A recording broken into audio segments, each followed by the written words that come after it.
Lucifer చిత్రం Malayalam cine industry మార్కెట్ని మరో లెవెల్కి తీసుకెళ్తే గాడ్ ఫాదర్ చిత్రం కేవలం యావరేజ్ రేంజ్కి మాత్రమే పరిమితమైంది. ఫస్ట్ హాఫ్కి అద్భుతమైన రెస్పాన్స్ వచ్చింది, కానీ సెకండ్ హాఫ్లో అనేక మార్పులు చేర్పులు చేసి చెడగొట్టేశాడు. అందుకే బాక్సాఫీస్ వద్ద యావరేజ్ రేంజ్ వద్దే ఆగిపోయింది. ఓటీటీలో వచ్చిన రెస్పాన్స్ కూడా అంతంత మాత్రమే. ఇదిలా ఉండగా లూసిఫర్కి సీక్వెల్గా L2 ఎంపురాన్ అనే చిత్రం తెరకెక్కింది. రీఎంట్రీ తర్వాత మెగాస్టార్ చిరంజీవి అత్యధిక శాతం రీమేక్ సినిమాలే చేశాడు. అందులో గాడ్ ఫాదర్ చిత్రం ఒకటి. మలయాళంలో మోహన్ లాల్ హీరోగా నటించిన బ్లాక్ బస్టర్ చిత్రం లూసిఫర్కి ఇది రీమేక్.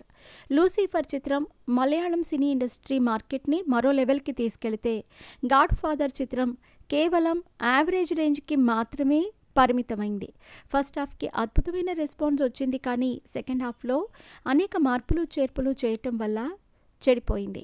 అందుకే బాక్సాఫీస్ వద్ద యావరేజ్ రేంజ్లోనే ఆగిపోయింది. ఓటీటీలో వచ్చిన రెస్పాన్స్ కూడా అంతంత మాత్రమే. ఇదిలా ఉండగా లూసిఫర్కి సీక్వెల్గా L2 ఎంపురాన్ అనే చిత్రం తెరకెక్కింది.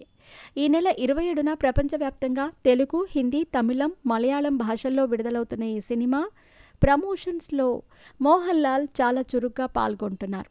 రీసెంట్గా తెలుగు వెర్షన్ ప్రమోషన్స్కి వచ్చిన మోహన్ లాల్ విలేకరులు అడిగిన పలు ప్రశ్నలకు ఆసక్తికరమైన సమాధానాలు ఇచ్చారు.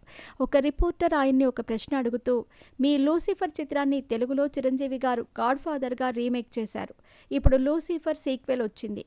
ఈ సినిమాని కూడా ఆయన రీమేక్ చేసుకునేందుకు అనువుగా ఉంటుందా అని అడగ్గా దానికి మోహన్ లాల్ సమాధానం చెబుతూ, చిరంజీవి గారి గాడ్ ఫాదర్ చిత్రాన్ని చూశారు, బాగానే ఉంది, కానీ మా లూసిఫర్లో ఉన్న క్యారెక్టర్స్ని చాలా వరకు మార్చేశారు. కాబట్టి ఈ సీక్వెల్ చిరంజీవి గారికి ఉపయోగపడకపోవచ్చు అంటూ చెప్పుకొచ్చారు.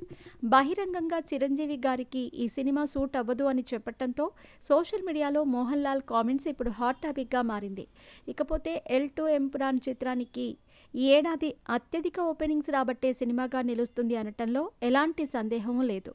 ఇప్పటికే అడ్వాన్స్ బుకింగ్స్ దాదాపుగా 15 కోట్ల రూపాయలకు పైగా దాటిందని టాక్. మలయాళం సినీ ఇండస్ట్రీలో మొదటి రోజే ఈ రేంజ్ కలెక్షన్స్ రావటం కష్టం. అలాంటిది ఈ చిత్రం 2 రోజుల ముందే అడ్వాన్స్ బుకింగ్స్ ద్వారా ఆ మార్కుని అందుకుందంటే ఈ చిత్రానికి పాజిటివ్ టాక్ వస్తే ఇక ఏ రేంజ్లో ఉంటుందో మీరే ఊహించుకోండి. ఖచ్చితంగా మలయాళం సినీ ఇండస్ట్రీ మార్కెట్ తలరాతను మార్చే సినిమాగా నిలుస్తుంది అనటంలో ఎలాంటి అతిశయోక్తి లేదేమో. చూడాలి మరి ఏ రేంజ్కి ఈ చిత్రం వెళుతుంది అనేది. మరి మీరేమంటారు? మీ అభిప్రాయాన్ని కూడా కామెంట్ రూపంలో తెలియచేయండి.